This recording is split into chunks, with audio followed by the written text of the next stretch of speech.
Turkiye and Sweden are again at odds. This time, Ankara is angry over the burning of a Quran outside the Turkish Embassy in Stockholm. And like all NATO members, it holds a veto over Sweden's bid to join the alliance. What is the real state of relations between the two countries? And can they overcome their differences? This is Inside Story.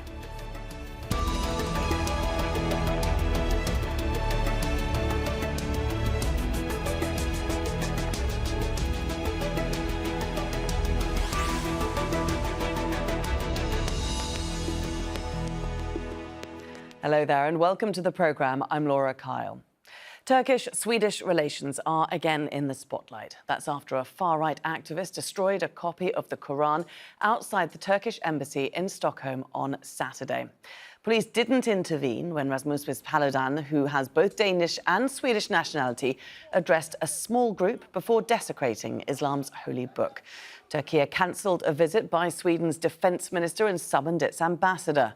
Speaking on Saturday, Turkiye's foreign minister expressed his government's anger. Now in Sweden, this madman has insulted our religion, Islam, and our holy book, the Quran, and has committed such acts before. This is a racist act that is also a hate crime. When we heard the news, we took the necessary steps. We called Sweden's ambassador to Ankara to our ministry. We made the necessary warning. Our ambassador in Stockholm met directly with the Swedish foreign minister and conveyed our thoughts on the matter. No one can call this freedom of thought. They don't allow the burning of another religious book. But when it comes to the Quran and Islamophobia, they immediately say freedom of expression and freedom of thought. Hate crime and racism are not freedom of thought. It is not according to Swedish law, nor is it according to the decisions of the Council of Europe. According to the European Court of Human Rights ruling, hate crime and racism are not freedom of thought and freedom of expression. Sweden has condemned the incident. Foreign Minister Tobias Billström said it was appalling. He wrote on Twitter, Sweden has a far-reaching freedom of expression, but it does not imply that the Swedish government or myself support the opinions expressed. Carl Bildt is a former Swedish Prime Minister and the co-chair of the European Council on Foreign Relations. Speaking to Al Jazeera, he said the far-right protest had nothing to do with the government. The Swedish government has nothing to do whatever with what sort of isolated extremist loonies, of which we have some in Sweden. We are not entirely alone in the world in having loonies running around in the streets wanting to do things. And police try to say that they see that they do it at places that doesn't cause any harm. And Swedish public doesn't really take any note. This particular guy has been doing it several times before at several locations. It has nothing to do with the Swedish government. Well, the incident comes as the two countries navigate a series of diplomatic hurdles. Sweden and Finland want to join NATO following Russia's invasion of Ukraine. As a member of the alliance, Turkiye can veto an application and so far has not approved Sweden's request. Sweden is also home to a large Kurdish community, up to 100,000 strong. Turkiye has demanded Sweden takes a tougher stance against alleged Kurdish militants, such as the PKK, which is outlawed. Ankara also wants action taken against alleged members of the Gulen movement, which it blames for a coup attempt in 2016.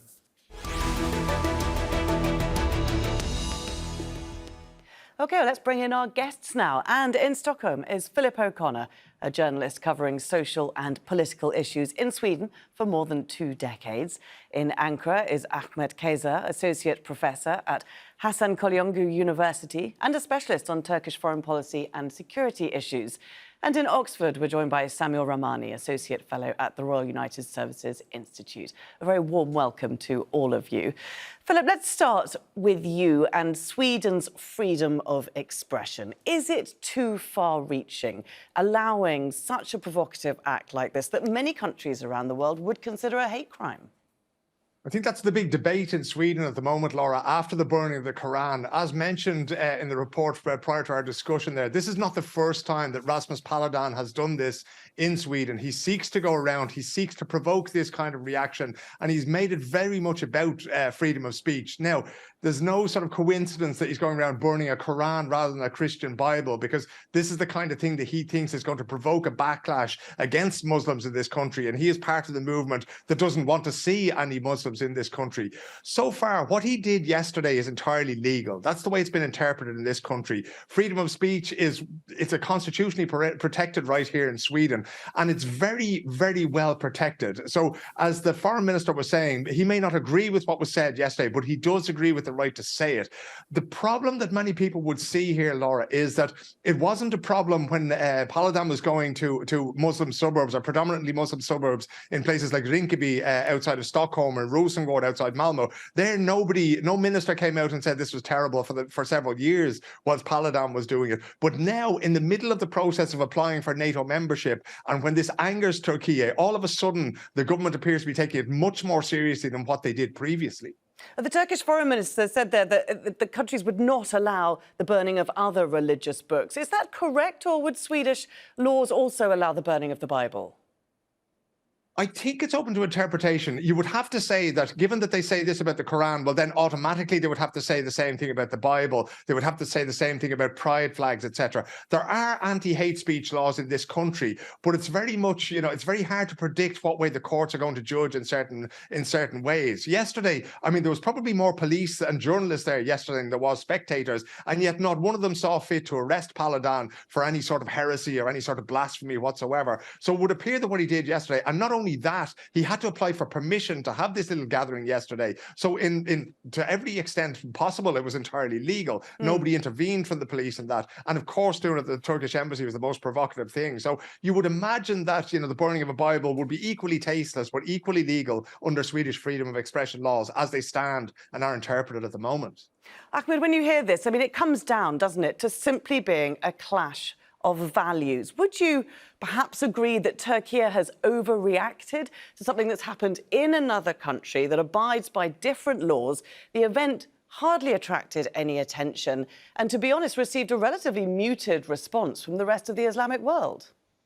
Laura, of course, we have to evaluate the issue in two different fields, because first of all, the location. The event has taken place in front of the Turkish Embassy. Is that really a freedom of expression? The second issue is this one, because I think respect for cultural diversity, respect to other beliefs and religions should be also a part of freedom as well.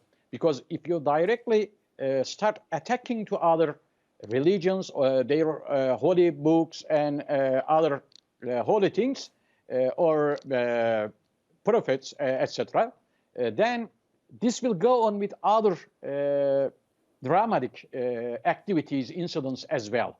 And this will feed the automatically extremism in every aspect, as we already have witnessed, for example, in France and in other countries also. So there is a very, very sensitive balance here between the freedoms and security as well. I think the freedom of a person should end at the place when the freedom of another person has started.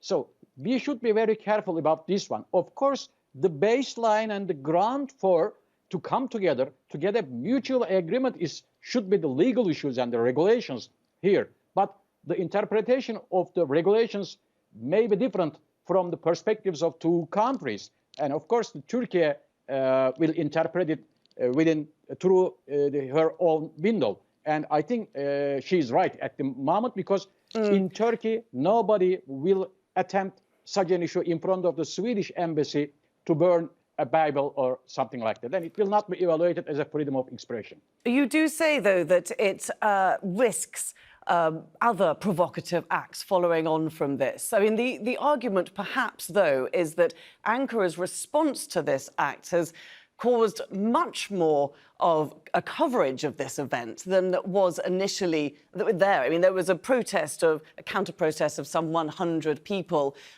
who peacefully opposed what this man was doing. It really didn't garner much other media coverage. It certainly hasn't sparked any copycat incidents. It's only Turkey's response to it that has kept the story alive.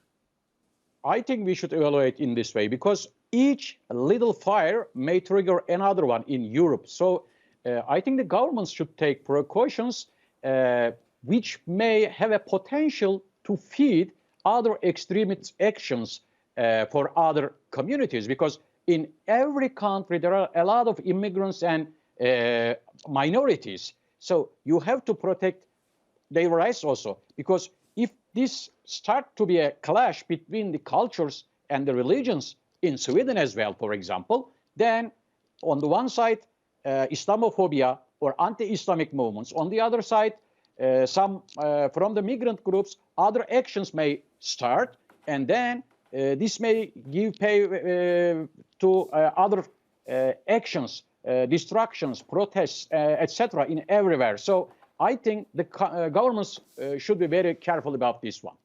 Philip, how much attention is the Swedish government actually paying to Turkey's criticism of this event?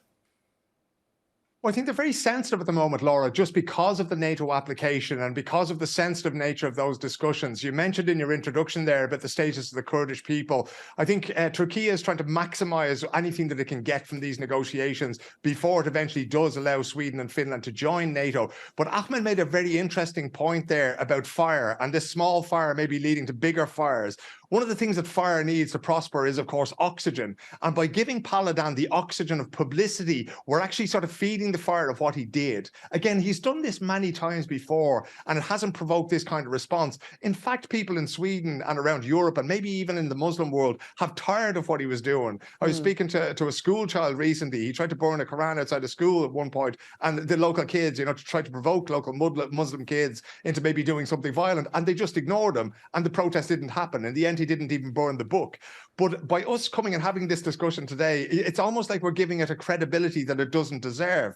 But it is something that can be used in diplomatic leverage, because Turkey holds all the cards here in terms of, there may be, let's describe them as the last barrier towards Finland and Sweden entering the EU. And if they think that there's something diplomatically or politically to be gained by using this situation with Paludan and the burning of the Quran outside the Turkish embassy there, well, maybe that's sort of well within their political right to do so. But as Ahmed mentioned, it does risk fanning the flames even further. OK, so Samuel, let's look at this. Let's look at the extent to which Turkey is using its diplomatic leverage at the moment and the timing of its protests against what's happening in Sweden, because it was, of course, as we mentioned in the introduction, protesting as well against a pro-Kurdish protest that hung up an effigy of Erdogan by his feet. It's kicking up a lot of fuss about this at this particular junction. Why?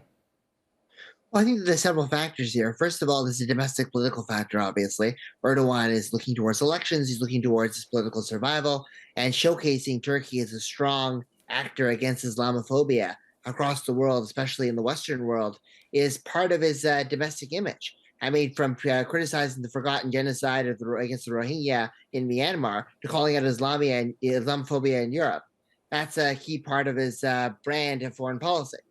In addition, Turkey's position within NATO is probably quite a uniquely strong in terms of leverage, because Turkey is an indispensable mediator now between Russia and Ukraine, and also as a back channel between Russia and the West. How we've seen that bear fruit with the Black Sea grain export deal, which is probably the most significant diplomatic achievement so far. So Turkey feels it has a lot of cards to play with the West, and is trying to squeeze Sweden as much as possible in terms of making concessions on extraditions of Kurds and other suspects that it wants to bring back home.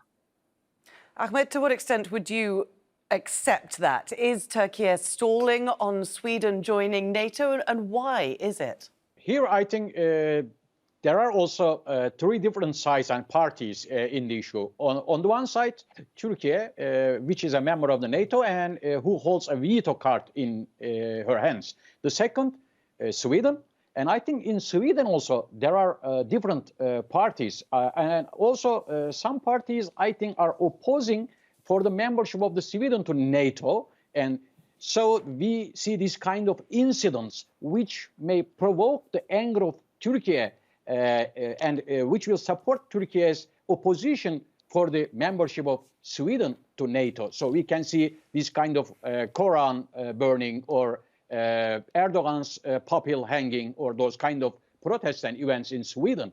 So I think in Sweden also there is not just a consensus on the membership. On the other side, we have the third parties and the other NATO members like United States of America, which use, for example, Turkey's request for F-16 fighters as a leverage. So they say these two issues are totally different, but I think covertly this is being used by the American Congress and American Minister of Foreign Affairs as a leverage for Turkey to accept the membership of Sweden. And I think when the time passes, we will see that the negotiations will take on this ground. And I think United States will agree to sell those 40 F-16 fighters to Turkey, and Turkey will accept Sweden's membership to NATO, I think. OK, so that's an issue between the US and Turkey. To bring it back to Sweden, Turkey has demanded the extradition of a number of people. Who are they? Normally during the summertime, Turkey requested 33 people, but then later increased the number to 42, 16 of which from PKK organization. They are embedded to PKK terrorist organization, 12 of which from Gülen organization, 7 from other left-wing terrorist organizations, and 7 are included in the smuggling type activities. So totally 42 people are asked to be handed over to Turkey as being the members of different terrorist organizations or has been involved to different crimes as drug trafficking or smuggling, etc. And most of these PKK terrorist organizations managers who were involved in planning or attack activities, which Turkish people suffered a lot for more than 40 years, are among them. So till now, Sweden didn't take any step about this one. Let's find out why. First of all, Philip, does Sweden accept the Turkish accusations against these 42 people? And secondly, how likely is it, if at all, that it will extradite them? There's a bit of a difference there, Laura, between what the government thinks and what the courts think. Okay, so the way the courts make their decision is very different to the way the government might make their decision.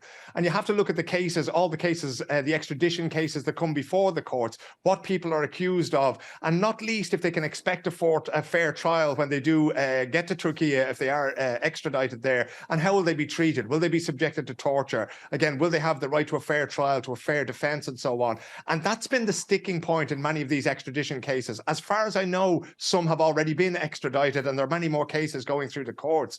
But the sticking point has been that idea of the fair trial and whether or not they'll be subjected to torture when they get there. The other thing is that Sweden has long had a reputation as a sort of a guardian of human rights. It's a place that many dissidents have come, you know, from Pinochet's Chile to Iraqi dissidents to Iranian dissidents throughout the last 40, 50, 60 years, indeed maybe the whole post-war period. So it has been a sort of a haven, if you like, for people of different political persuasions. And again, I'm sure the Kurdish people would describe the people being described as terrorists by Turkey as their freedom fighters. So this is the big debate that's going on. And again, they have a very, very high ceiling for this kind of thing. It comes back to freedom of speech and what people are allowed to do politically. I suppose in the post 9/11 world, in the last 20 years, the word terrorists and the word terrorism has been thrown around an awful lot as countries seek to position themselves diplomatically. So again, the Swedish government cannot be seen to try to influence or intervene with the court system. Those two things are entirely separate. And indeed, it goes hand in hand with the way they treat freedom of speech as well, that these things should be independent of one another.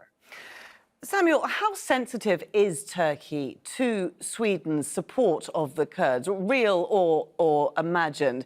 Is it what the NATO membership hinges on? Well, I think that it certainly is a factor. Obviously, Turkey is also trying to take retribution against countries that imposed an arms embargo or were critical of Turkey's past conduct against the Kurds in Syria. So particularly the 2019 Operation Peace Spring offensive, and that's probably kind of a belated retribution for that.